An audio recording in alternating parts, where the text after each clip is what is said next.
Bismillahirrahmanirrahim. Assalamualaikum warahmatullahi wabarakatuh.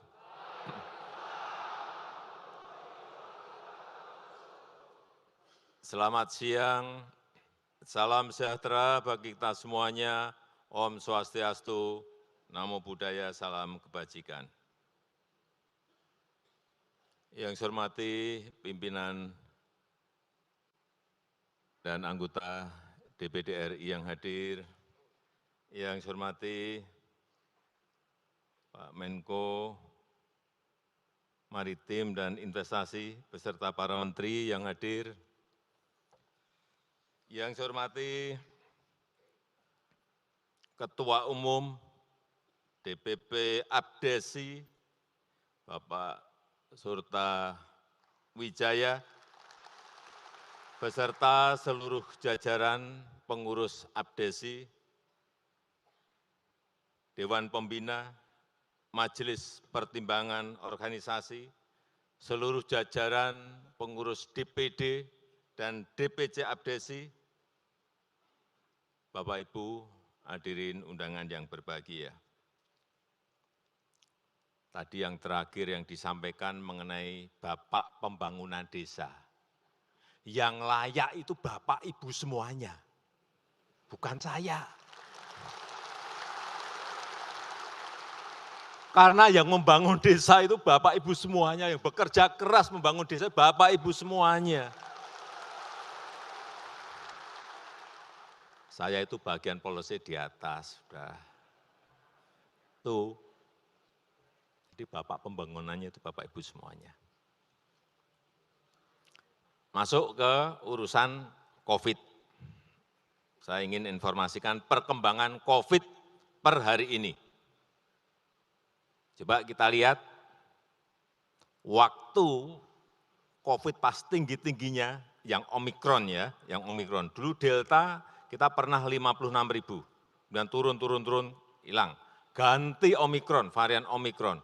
64.000 saat tinggi-tingginya saat itu, di pertengahan Februari. Tadi siang saya telepon, berapa? Kemarin sore, 2.700, alhamdulillah. Dari 64.700 turun menjadi 2.700. Ini juga berkat kerja keras Bapak Ibu semuanya dalam memberitahu masyarakat, dalam menganjurkan masyarakat untuk vaksinasi, untuk memakai masker, untuk menjaga jarak, untuk cuci tangan. Peran Bapak Ibu sekalian ini yang tidak ada di negara-negara lain. Nggak ada negara lain, nggak ada. Mereka terkonsentrasi, penyelesaiannya dia ke rumah sakit. Kita ini tidak. Gotong royong sampai ke jajaran yang paling bawah. Kemudian yang kedua perlu saya sampaikan, saya juga ingin mengucapkan terima kasih kepada seluruh kepala desa, di mana sampai hari ini yang telah diberikan suntikan yang telah diberikan kepada masyarakat, totalnya itu sudah 374 juta vaksin yang telah disuntikkan pada masyarakat. Itu juga berkat Bapak Ibu semuanya dalam mengajak masyarakat untuk ikut divaksin. 374 juta itu bukan angka kecil loh. Menyuntikkan 374 juta kali itu bukan gampang. Tapi kita bisa melakukan. Karena sekali lagi gotong royong kita. Saya titip untuk yang vaksin booster, ini masih berada di angka 9,6%, baru 20 juta. Mari kita dorong lagi masyarakat untuk ikut vaksin booster. Agar apa? Memproteksi, melindungi rakyat kita dari COVID, dari varian-varian baru yang ada. Kalau kena pun, kalau sudah booster itu, kalau kena pun ringan. Bahkan banyak yang tidak merasa kena pada dia kena.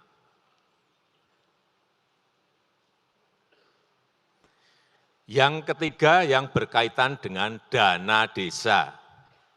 Sekali lagi saya ulang, sampai tahun ini dana yang disalurkan untuk desa itu 468 triliun. Ke desa. Jangan dipikir ini uang kecil loh. Ini uang gede sekali. Besar sekali. Dalam sejarah negara ini berdiri, desa diberi anggaran sampai 468 triliun itu belum pernah. Oleh sebab itu hati-hati dalam mengelola, memanage duit yang sangat besar sekali ini.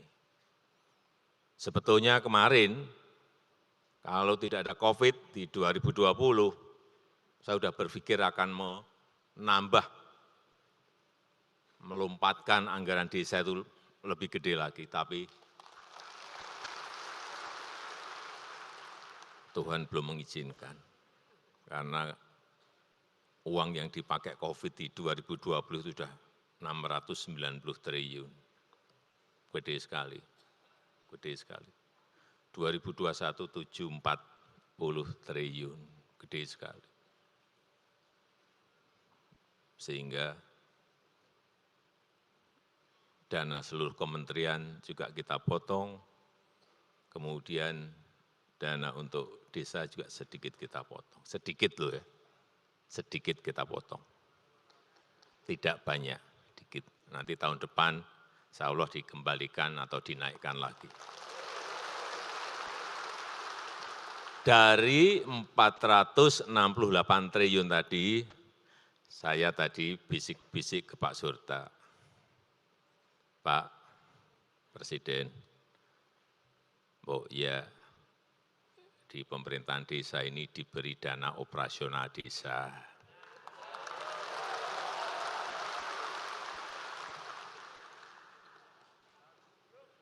Sudah saya jawab di depan, tapi nanti saya ulang lagi Pak, waktu sambutan. Pak Surta minta, Pak, kalau bisa ya 4% atau 5% dari total anggaran. Enggak. Untuk yang pertama, ya saya berikan 3%.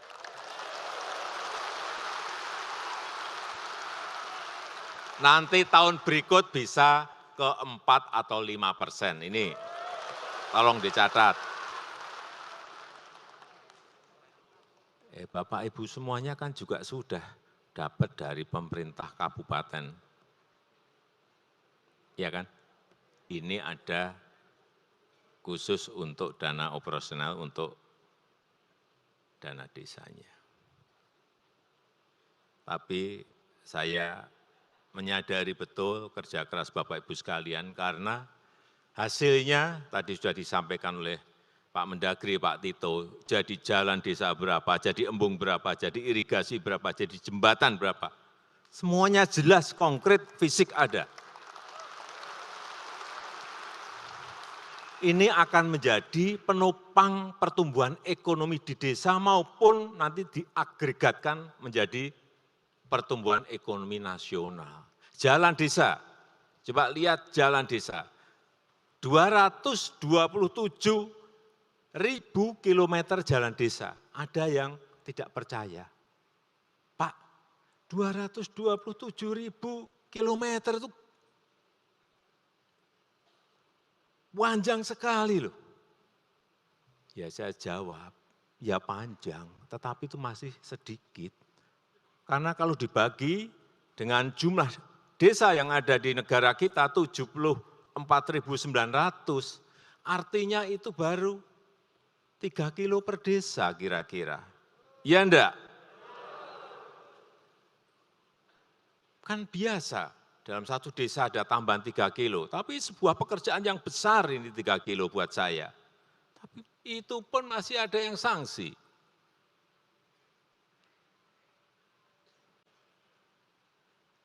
Ya kalau 74.900 kali 3 kan sudah kira-kira ya angka itu. Jadi masih ada banyak jalan-jalan di desa yang memang perlu dibangun dan diperbaiki, utamanya dan utamakan jalan-jalan produksi yang menuju ke sawah, ke kebun itu yang didahulukan.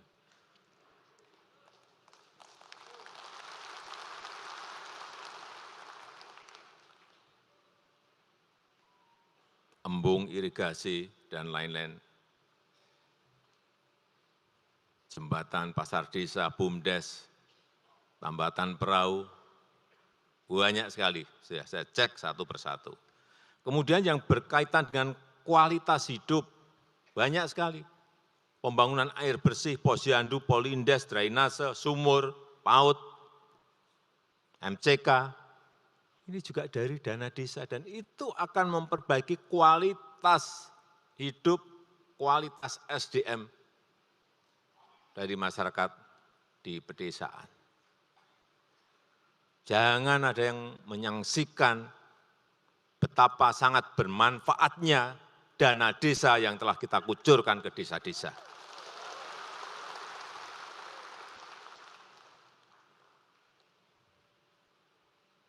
Dan itu sekali lagi mempengaruhi pertumbuhan ekonomi di desa, mempengaruhi pertumbuhan ekonomi nasional. Saya hanya titip, ini sudah bolak-balik saya sampaikan, kalau membangun fisik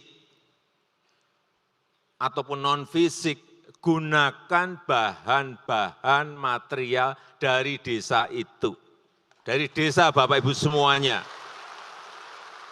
Paling jauh itu dari kecamatan. Mau beli semen ada di desa, beli di desa. Mau beli batu bata ada di desa, itu beli di desa kita sendiri. Supaya apa? Uang itu berputar terus di desa kita. Paling jauh itu di kecamatan kita. Jangan sampai uang itu kembali ke kota, apalagi kembali ke Jakarta. Hati-hati.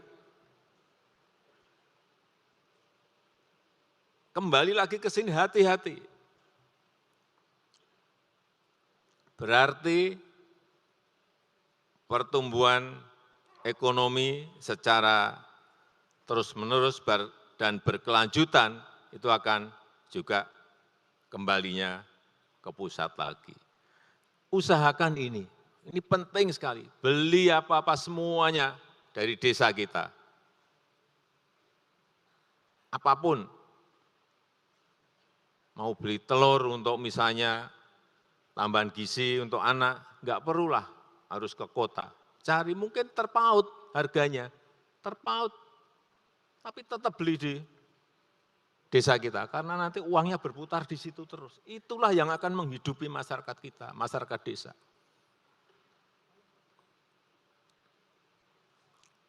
Dan pada akhirnya nanti akan menurunkan angka kemiskinan di desa. Dan sudah kelihatan. Coba dilihat kurvanya, sudah turun terus. Turun terus. Kita harapkan ini, kalau enggak pandemi sebenarnya sudah agak tajam, tapi karena ada pandemi, naik sedikit lagi. Ini yang kita harapkan kenapa pembangunan itu dimulai dari desa. Kemudian untuk tahun ini total yang ditransfer nantinya 68 triliun. Ini sampai pagi tadi saya cek, udah berapa sih serapannya? Masih 13,5%. Mungkin juga tadi keluhan dikarenakan laporan SPJ-nya yang terlalu ruwet dan bertele-tele, betul? Pak Mendagri, ini coba diurus dengan Kementerian Keuangan agar yang namanya SPJ itu tidak ruwet-ruwet lah.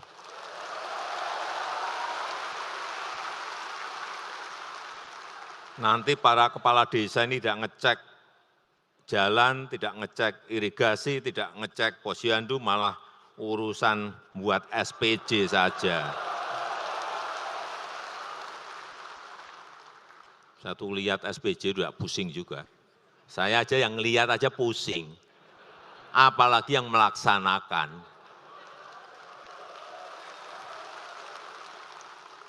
Tapi saya sudah bolak-balik perintah mengenai ini. Ternyata nggak mudah juga merubah sistem akuntansi kita. Tapi moga-moga setelah keluhan ini nanti ditindaklanjuti oleh Mendagri agar semuanya lebih simpel dan lebih mudah, lebih sederhana.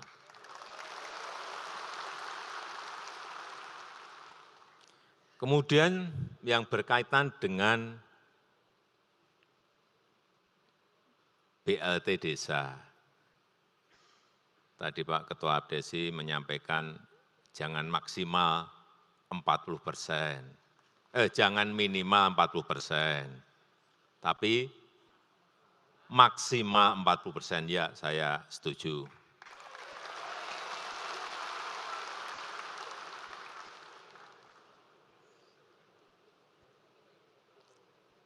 Sehingga kepala desa bisa mengkreasi anggaran yang ada juga untuk kemungkinan keperluan-keperluan lain yang mendesak, yang di antara desa dengan desa satu itu berbeda-beda.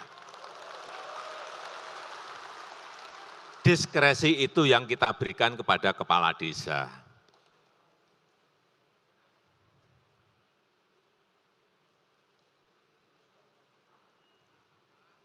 Kemudian yang terakhir mengenai stempel.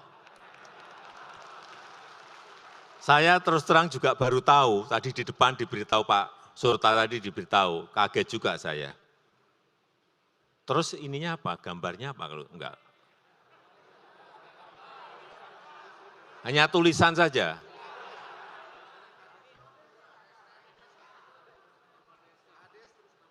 Pak Menteri Dalam Negeri, ini dibuatin aja instruksi Mendagri,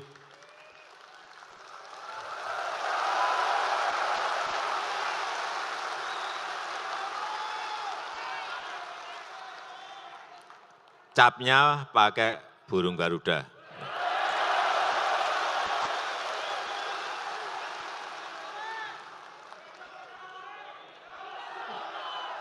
Loh itu memang lambang negara kita kok. Kalau dipakai oleh kepala desa ya wajar dan wajib toh.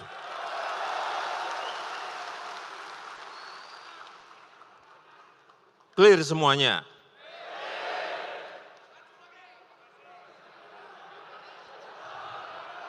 Saya rasa itu yang bisa saya sampaikan pada kesempatan yang baik ini. Saya sangat menghargai sekali kerja keras Bapak Ibu semuanya dalam pembangunan di desa-desa yang kita miliki dan kita harapkan kesejahteraan, kemakmuran di desa-desa kita segera bisa kita wujudkan.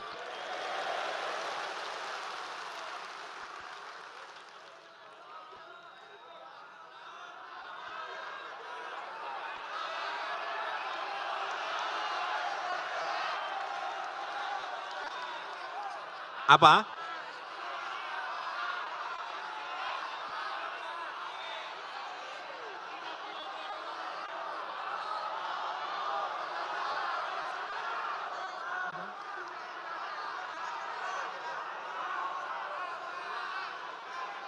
Apa?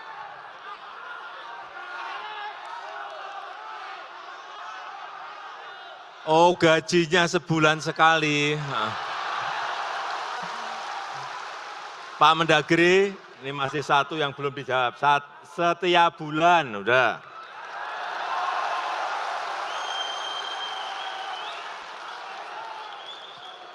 Saya terus terang nggak tahu masa gaji diberikan 3 bulan sekali. Saya nggak ngerti, tapi baru, udah. Akan segera kita rubah dan kita usahakan setiap bulan, ya. Masih ada lagi sebelum saya